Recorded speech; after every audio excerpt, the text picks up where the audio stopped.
Andy Payne, welcome again to Anything Cricket. Let's talk. Any plans that you had canceled for the weekend, you can now go back and make those plans. Although some of us never really cancel plans, given what we've seen before. And yes, the West Indies are coming in just 3 days, and what a sad day really after so much had been promised over the first 2 days. Yes, Philip.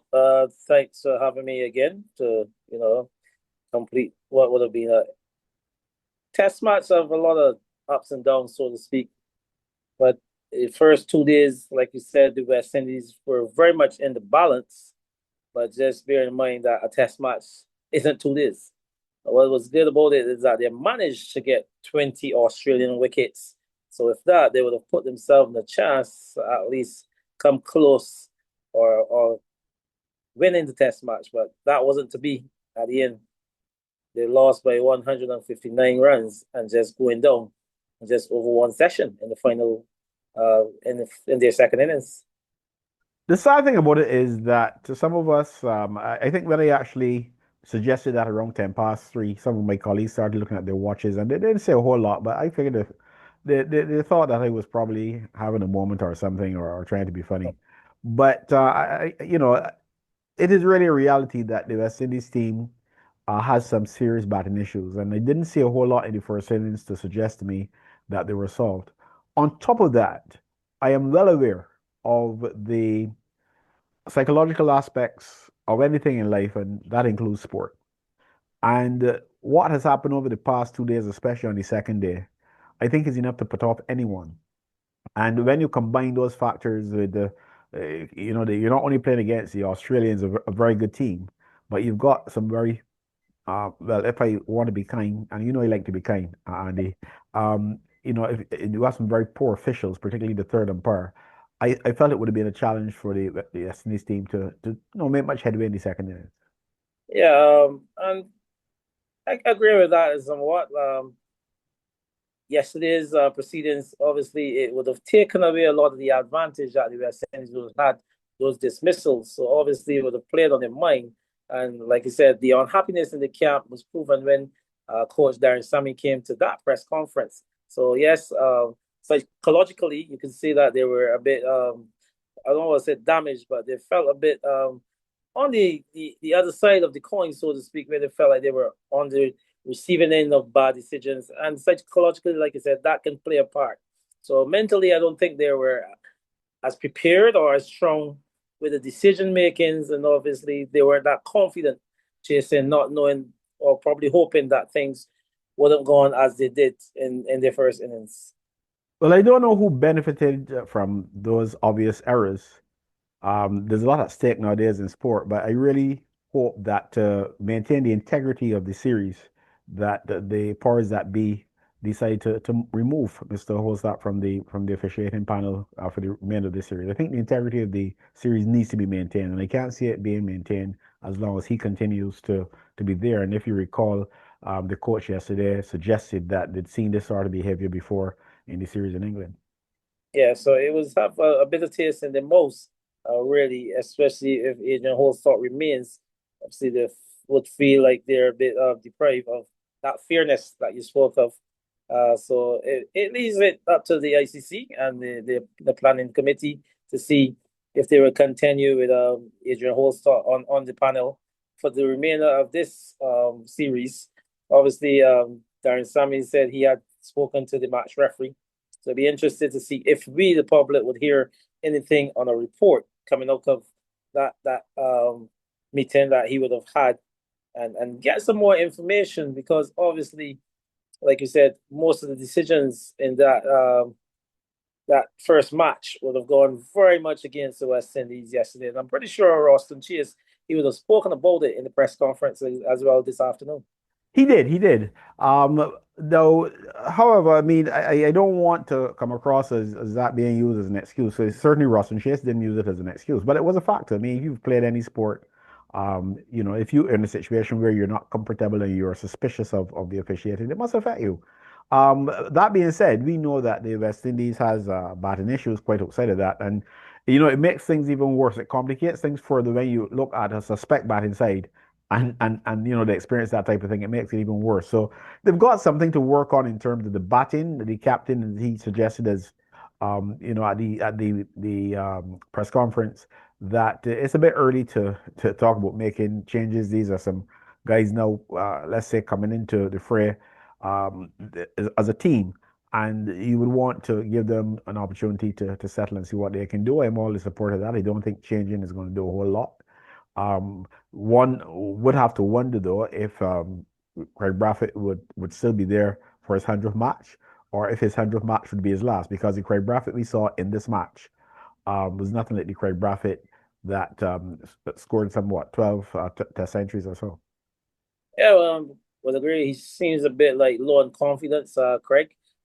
Again, a guy playing 99 test matches, and he looked like he was a little bit under pressure for whatever reason. Like I said, his confidence seemed a bit low. He seems a bit uncertain about his batting. And we all know Craig Buffett, who goes out there with that intention, like he's there for the duration of a whole day's play or the whole innings, pretty much, so to speak. But it didn't seem very much like that was the Craig Bradford that we knew. So uh, you never know what direction it's going in or was bothering him. But of course, I don't see any wholesale changes for this second test. Probably a little bit of more strategic moves, but Mhm. in terms of major changes, I don't see that.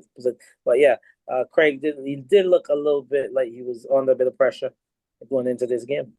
Well, when your reserve opener is averaging 19 in tests, I don't think there's a whole lot of scope for change.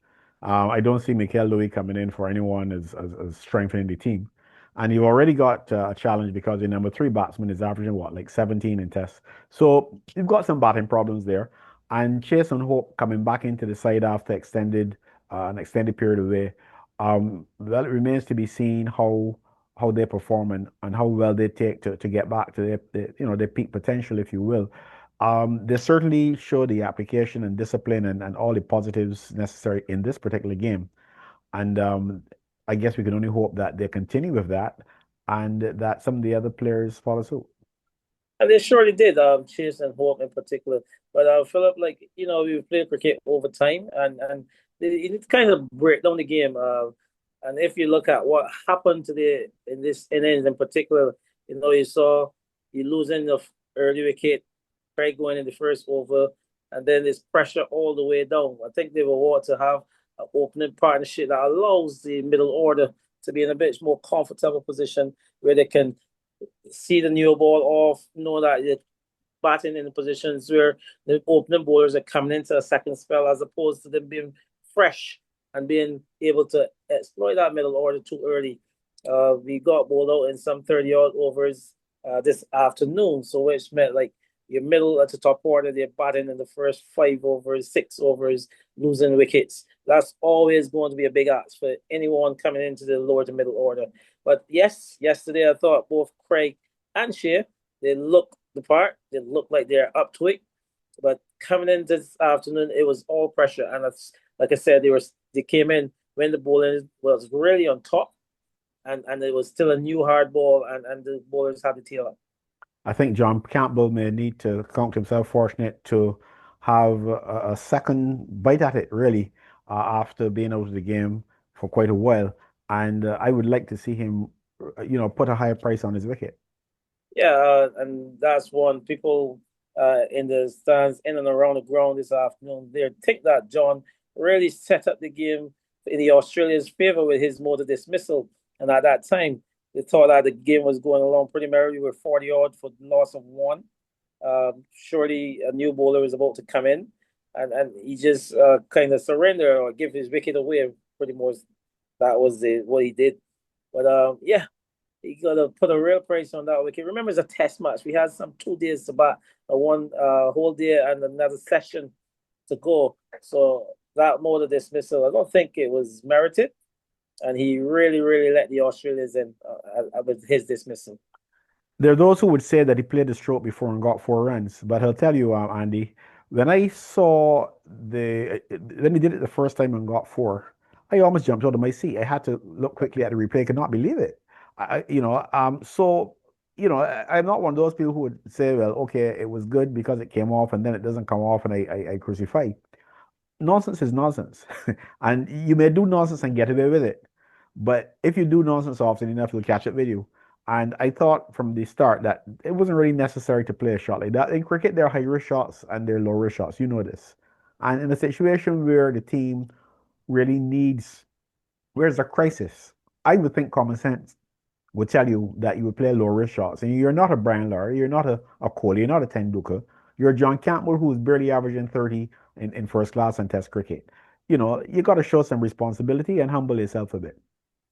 Oh, and like I said, I know these guys are practicing these shots all along, and cricket seems to be going that way in that direction.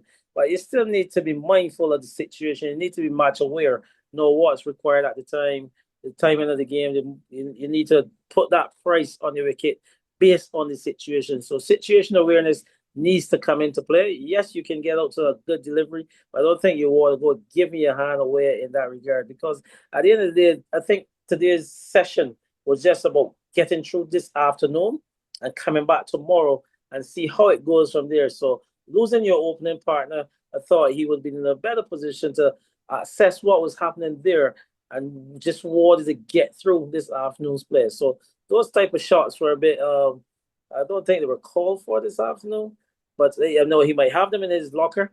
But again, sometimes you just need to put away certain shots for the situation. So the bowling, I really can find nothing to fault Shamar Joseph. I think Seals did a pretty good job. May have had one or two overs or a spell or two where he maybe wasn't as effective. That may have happened, but I thought all in all, Seals was good. I think Shamar Joseph was excellent. Alzari Joseph, to my mind, was good on occasion, but I think for a player who's been playing since 2016. I really believe it's about time that, he shows that level of experience and dominance. And he really needs to come on and like I said earlier in the podcast, to add his experience and give some support to the other bowlers because if you could go through your analysis, I feel like you'll see that Shamar Joseph probably bowled some 40 odd overs in this game. And Alzari Joseph probably got up to 20 high. So that's a big workload for someone like Shamar Joseph, and that's because the captain probably is not trusting enough of Alzari Joseph to support his other pace bowler of attack. But yes, he needs to come to the party and support. But 42 overs in this game for Shamar Joseph, that's quite a bit. And when you look at the workload of someone like Alzari Joseph, that's asking a lot of questions. Well, the only thing is that his batsmen have given him 2 extra days to recover. Yeah, but yeah, 42 in this series. So if you're looking at that for a three-test series over 2 innings, that's a lot of work. So, but he needs to get that support from someone like Alzari Joseph, who we said was around for some 9 to 10 years now, and he should have been the spearhead of this attack. But impressive, Shamar Joseph was every time Philip, like I said, he got a spell. He looked like he was up for a wicket. He bowled with good pace and he attacked the stumps today, which was a lot better again than what say Alzari did. Uh, it was albeit he was a bit unlucky with that early chance to Justin Graves in the second slip off Travis' head. But I would thought that coming in this morning, we probably didn't attack the stumps as much as we could have. Yes. Well, we talk about catches, and I think for me that's the biggest disappointment of the whole contest, the catching really. 7 catches Yes, going down. too many catches, and if you want to win test matches, of course you got to take your catches because yes, we got 20 wickets, but at what price? You saw Travis Head going on to for the second half century of the match and the man of the match performance by him. He had also half centuries from Webster. Bo Webster Hmm. and Alex Carey at the back in. But those drop chances in this match, I'll tell you what, it's really put the West Indies plus the decision making in a bad position. Yes. Well, some things have got to happen moving forward. As I said earlier, you need to get a competent third umpire. I make no apologies for saying that. I think the evidence is of this. The coaching staff of the West Indies talk so much about data. I think it's obvious it's there to show to support what I'm saying. So that's one thing, but that's not fully under our control. The things that need to or that can be controlled by the West Indies camp, what do you think they need to do? Bearing in mind that there's a guy called Steve Smith who may be available for the second test. Yeah, Steve Miss he could be back, but yeah, it just goes to the confidence needs to stay high. They're feeding, obviously, I'm sure that they'll do quite a lot of feeding in the next couple of days going into Grenada, especially that slip cordon needs to improve and improve fast. And like you said, they need to really soul search and see where we want to be. I mean, in terms of the batting unit, you spoke about the averages. We spoke about where the players coming back, where they're at. We also kind of heard the template of what Coach Darren Sammy would like. But yeah, a lot of soul searching needs to go into it and as to what roles and all of that. But importantly, whatever we do, we can't allow this ball in the top to be so fresh coming at every batsman as and losing wickets at these intervals where the bowlers are still fresh enough to bowl at the new batters. So we need to look at it in periods where the new ball partnerships needs to come into to play. So these are a lot of things that they'll be talking about, Philip. How are we going to assess the new ball as a batting group? How are we going to forge some partnerships as a batting group?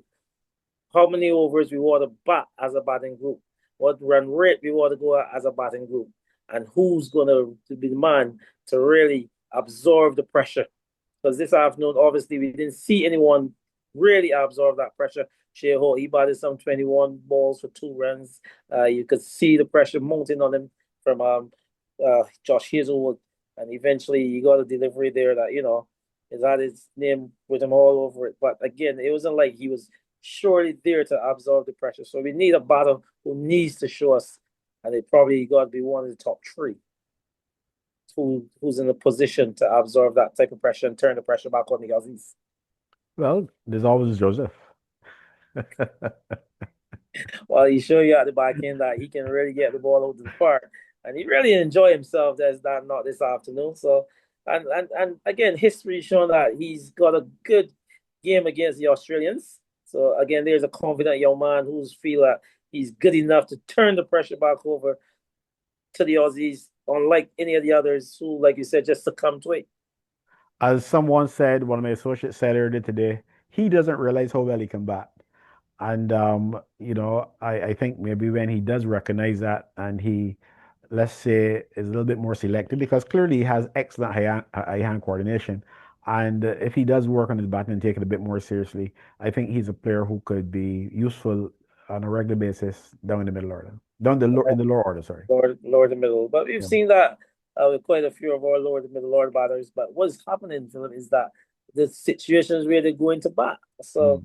we need to have some scores on the board where Mhm. these guys can come in at the back end and just move the scoring along. And with that, it would give the West Indians a better score line, a scorecard that it looks a lot more respectable than what you see. So say we're 300 for 8, and he's got the ability to come and give you that 40 with a partnership of someone who can give you 30, it moves you to 370.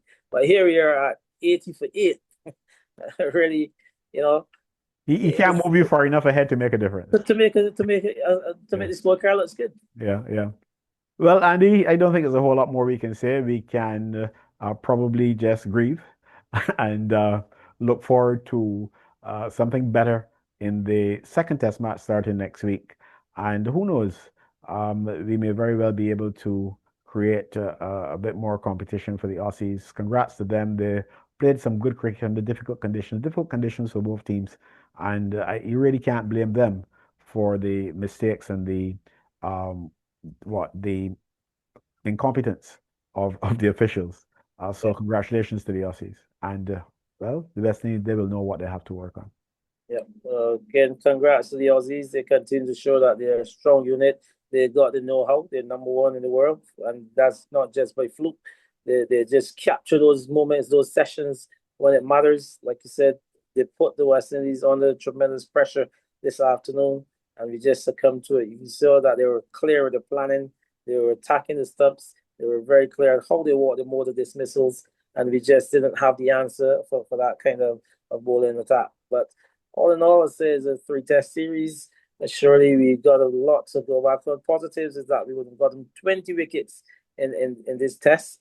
So hopefully they've got that bowling confidence. Hopefully Alzari and Justin, they will come back into the second test and be as supportive to Shamar Joseph and Jaden Seals, who I thought bowled beautifully in this test, both these young men. And with that, I'm sure the backroom staff, they'll be happy for these two young men. Hope two of the batters can do likewise in the second test, and let's put up yet another fight. Thanks again, Andy. A pleasure, Philip. Austin, tough result today. We weren't looking too bad going down. The shot from John Campbell, that incensed everybody around the stadium. What was your take on that shot as captain? Well, John is a guy that plays those shots usually, so I won't be too hard on him. I mean, he even played one in the same innings before and it went for 4. So I wouldn't come down too hard on him. He's a guy that likes to play positively, and that's one of his shots. And as I said, I can't come down too hard. It just didn't come off at that point in time. Austin, Shyam Samaru from New York. First, congratulations on your appointment as captain. I know it's a difficult loss, but some positives to take away from the game, Austin. But my question to you, sir, is Seymour Nurse, from back in the 60s and 70s, he said, when the game is big, we bat big and we bowl big. Shamar seemed to do that. Is he a big inspiration to the team? To what extent do you feel he's such a big inspiration? Yes. I want to congratulate Shamar on the game that he had. I mean, every time I call on him to bowl, he was ready and willing. He never was tired. He never shied away from coming and running in and giving his all. I mean, he didn't get the 5-wicket haul in the first innings, but I mean, I was so glad to see him get the 5-wicket in the second innings, and then the innings that he came and played at the end there is just a glimpse of what he can do as a batsman and as a cricketer. He's not just a guy that can only bowl. He likes to work on his batting in nets, and I mean, the energy that he brings to cricket, around the training, around the guys, he's just a lovely guy to have in the team, and I'm very pleased with the performance that he gave in this game.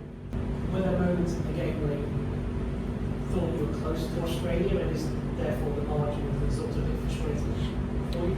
Yeah, I mean, this game is a frustrating one for me and for the team as well, because I mean, we bowled out Australia for a relatively low score. We were very happy with that. But then, I mean, there were so many questionable calls in the game, and none of them went our way. I mean, as a player, you're out there, you're giving your all, you're fighting, and then nothing is going your way. It could be heartbreaking and breaking a lot of momentum and stuff. And I mean, you see what set batters can do on the wicket. The wicket is one, once you get in, you can get runs, but the hardest part is to get in. And I mean, me and Shea Hope were going well, and then obviously we had some questionable calls, and that really set us back in terms of creating a big lead on the total that Australia set. Darren was strong on those decisions when he spoke to us yesterday. Have you and him got satisfactory answers from the match ref yet, or will you be taking that? No, I haven't spoken to Darren about it. I wasn't there when he went to the match referee or whoever we went to, but I mean, it's clear to see anyone will feel bad or feel hurt about those decisions. I mean, as I said, you're out there playing to win, giving it your all, and it seems like everyone is against you. So, yeah, it's never a good feeling. Austin, both sides have obviously got new looking batting lineups for this series. You sort of continue to back your guys in and give them an extended run throughout the series. Yeah, well, after one game, I can't really chop and change. I don't think that will make any sense. It's a new lineup, so you have to give these guys an opportunity to play as a team and see if we can and have that batting synergy. I mean, we're not the best batting side. I think the bowling is our strength, so we just need to find ways of getting at least, I would say, 250 runs or 300 runs with the bowling lineup that we have. I think once we can do that, regularly, I think we will become a competitive side. So it's just for us to sit and talk and come up with ideas and ways that we can get that 250. Do you think the team has all the same past this evening to compete with that seemingly weakness into the interim group?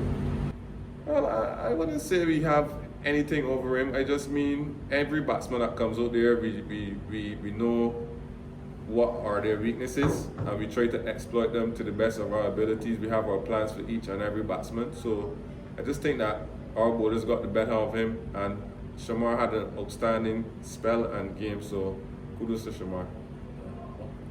Yeah, so almost two things in one really. You talked about the officiating yesterday. I think that would frustrate any sane person on our off the field. So my question is basically, to what extent, yes I know you mentioned that it wasn't big, but do you think it was one more significant aspects of the outcome? And the second part of that is, how then can you get this, well, a new team put together, if you will, at that level? Yes, some experienced players in there, but at the same time, it's a new testing if you look at it.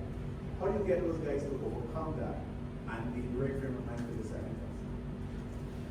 Yeah, on the officiating, I mean, yeah, it's frustrating because as players, when we mess up, when we get out of line, we are penalized harshly. Sometimes we're even banned. It might be in terms of a monetary fine or something, but the officials, nothing ever happens to them. I mean, they just have a wrong decision or questionable decision and life just goes on. I mean, you're talking about guys' careers. I mean, one bad decision could make or break a guy's career. So I just think that it should be an even playing ground in terms of when players step out of the line, they're penalized. I think that there should be some penalty put in place when you have blatant decisions going against you. And I think it was a big factor in the game because, as I said, you see what batters can do when they get in. And me and Hope were going well, and then we just had some calls that went against us. And I mean, we even had a catch that went against us in the first innings when we were bowling. So you never know what the score could have been, but I don't want to harp on it. And the second question, I mean, it's cricket. It's cricket. The guys have been playing cricket for a number of times. These things do happen. But as I said, we just need to sit and talk and discuss how we're going to go about in terms of getting the 250 and how we can nullify the bowlers that they have. I mean, the pitch was a very difficult one. As you saw, the ball was bouncing high, keeping low, dragging all over the place. So it's not really a good pitch to test guys or critique guys on, really. It was tough. Crossland, great bowling performance, but what is your reaction to some of the drop catches and feeling on display? Yeah, I mean, it's not nice when bowlers are coming, putting in all the effort, and you're not holding the chances. I mean, there's nothing I can say to justify the guys dropping the catches. I mean, we've been working hard on the slip catches. Every day we try to take at least 30 to 40 catches. But I mean, practice and in the game is a big difference. The ball comes off the bat differently with a genuine edge than when we're practicing. But I mean, that's the best we can do right now in terms of practicing. But I just think is more a belief. I think you just have to always have that belief when you're in the slips. Because from the time one goes down, I think guys tend to get a bit nervous and second guess their catching ability, and sometimes it can throw you off. But I mean, like any other fielding position, once you put one down, you have to look forward to taking the next one. And that's all I can say.